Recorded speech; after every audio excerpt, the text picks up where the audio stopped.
Good evening, students.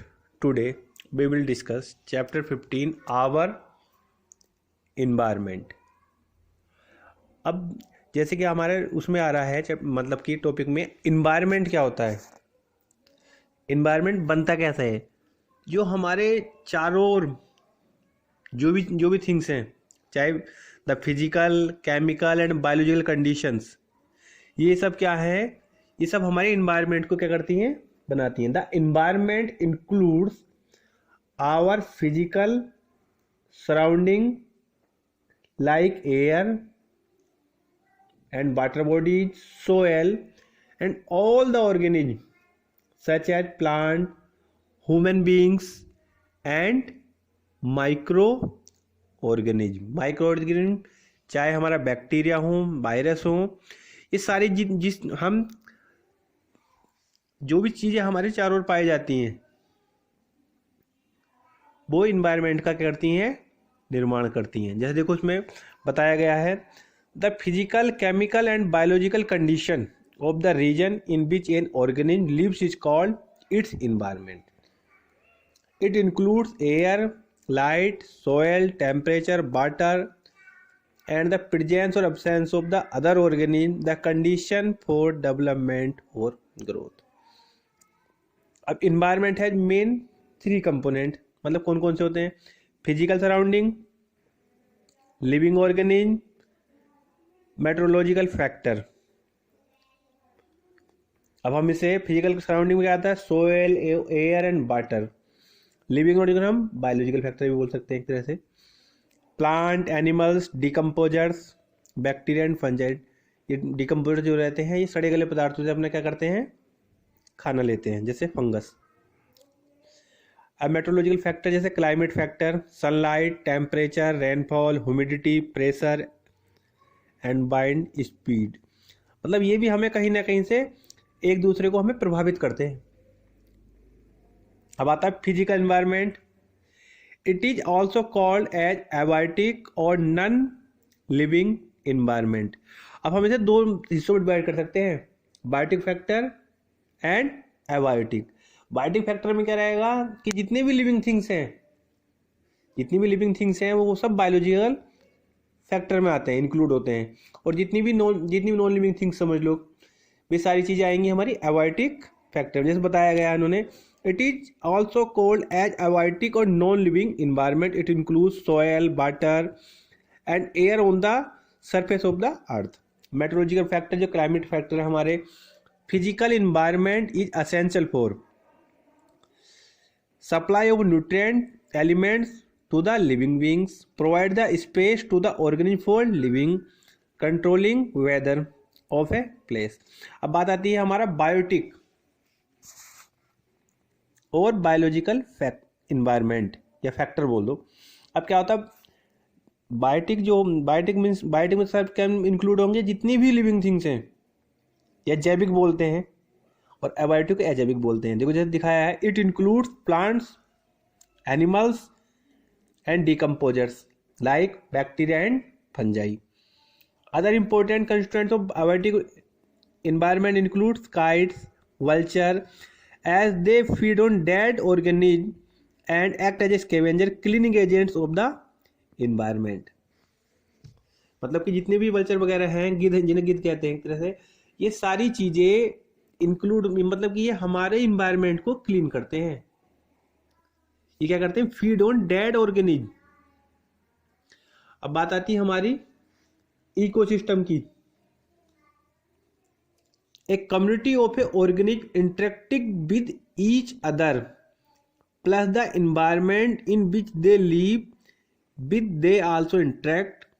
The example ecosystem are a pond, desert, forest, a lake, a river, a mountain, the sea. All the above ecosystem are made of 2 main components. देखो ecosystem इन दो से बना रहता है, abiotic and biotic component. अब abiotic चाहे non living components बोल दो और बायोटिक को लिविंग कंपोनेंट्स बोल सकते हैं. अब इसमें आ जाएगा फिजिकल, इनऑर्गेनिक सब्सटेंसेज, क्लाइमेट, इधर आ जाएगा producers, consumers and decomposer. Producers में क्या रहते हैं? Producer are the autotrophs, they can make the food itself, जैसे कि प्लांट्स। कंज्यूमर क्या रहते हैं? वे डायरेक्टली और इनडायरेक्टली डिपेंड रहते हैं। All the animals which depends on other for food are consumers. Decomposers, certain bacteria, fungi which consume the dead remain of the other organism are decomposer. वो अपने सड़े गले पदार्थों से अपना क्या करते हैं? खाना लेते हैं और उनको सिंपल फॉर्म में चेंज कर देते हैं। देन अब बात आती है हमारी ऑटोट्रोप्स एंड हेटेरोट्रोप्स। ऑटोट्रोप्स क्या होते हैं? They are the organism who can manufacturing their, ये मतलब अपना खाना स्वयं बना सकते हैं, ये अपना खाना स्वयं नहीं बना सकते हैं। They are depends on others. They इनमें क्या आते हैं? ऑटोट्रोप्स में प्लांट्स आते हैं तो उनमें क्लोरोफिल पाया जाता है, इनमें क्लोरोफिल्स नहीं पाया जाता है। They have ability to convert the solar energy into chemical energy. They eat producer to get chemical energy.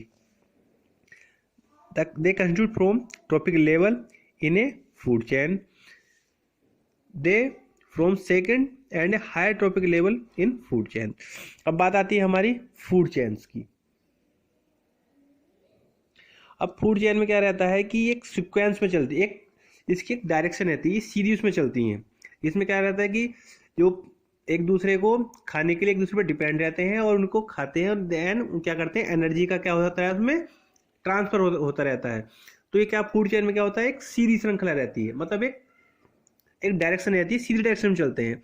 The sequence of living organism in a community in which one organism eats other and itself eaten by the another organism to transfer the energy is called food chain. It is also defined as chain of a organism existing in natural community through which energy is transferred. अब बात आती है food chain की, बात तो हो गई है, अब आता है फूड वेब्स. फूड वेब्स में क्या रहता है कि the interconnected food chains operating in an ecosystem which established a network of relationship between the various species is called food web. ये क्या रहते हैं? एक दूसरे से इंटर कनेक्टेड रहते हैं. अब बात आती है हमारी ओजोन लेयर की. जैसे कि ओजोन का फॉर्मूला क्या होता है? O3 होता है.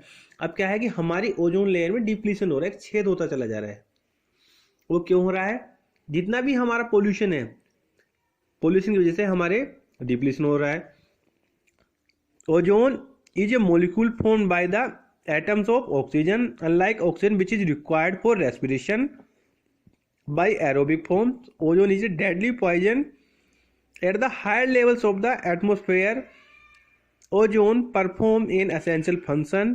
It shields the surface of earth from ultraviolet radiation from the sun.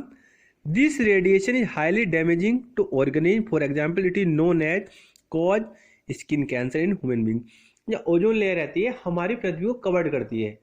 सूर्य से जो किरणें आती हैं, जो अल्ट्रावायलेट रेज रहती हैं, अगर वो डायरेक्ट हमारी स्किन पे पड़े तो हमको क्या हो जाएगा? स्किन कैंसर की संभावनाएं हो जाती हैं.